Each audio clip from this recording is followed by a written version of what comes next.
Odisha BJP आम कामायनर seat हरवाटा ही निश्चित। आज को 1985 मसीह जो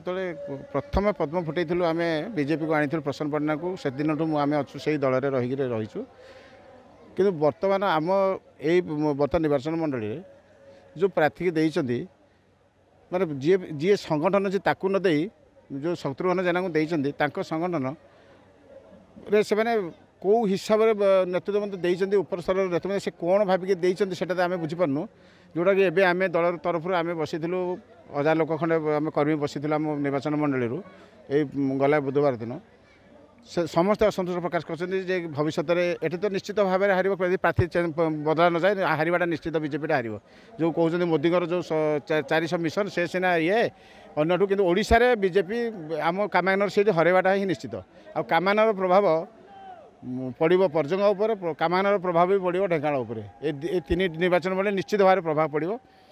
कर्मी मैंने समस्त बर्तमान असहयोग कर प्रार्थी बदला जाऊ उच्च पद से यही जिनसा खबर जाऊ आम एत दिन रहीचु से कौन कौ हिसाब से देती बर्तमान देवदत्त पट्टनायक जड़े आमर नुआ आसती जे कि संगठन आम कामान सब गाँ परिपूल समस्त जानते छोटी गुटी समस्त जानती से सबुद भी माने सहयोग जो आज बीजेपी ये उठी कामानरे जदि थाए बीजेपी को उठी था केवल देवदत्त पट्टनायक ना मैंने कौन सी दल जड़े आगुरी आम देखुलू कौन गोटे ब्लक रही 100 जन 150 जन लोक होते कि देवदत्त जो दंड आसिले कम से अति कम 2000 3000 लोक से गत मैंने कैंपेनिंग कर दंड दे जन को देती जोटा कि कर्मी मैंने समस्त असंतुष्ट।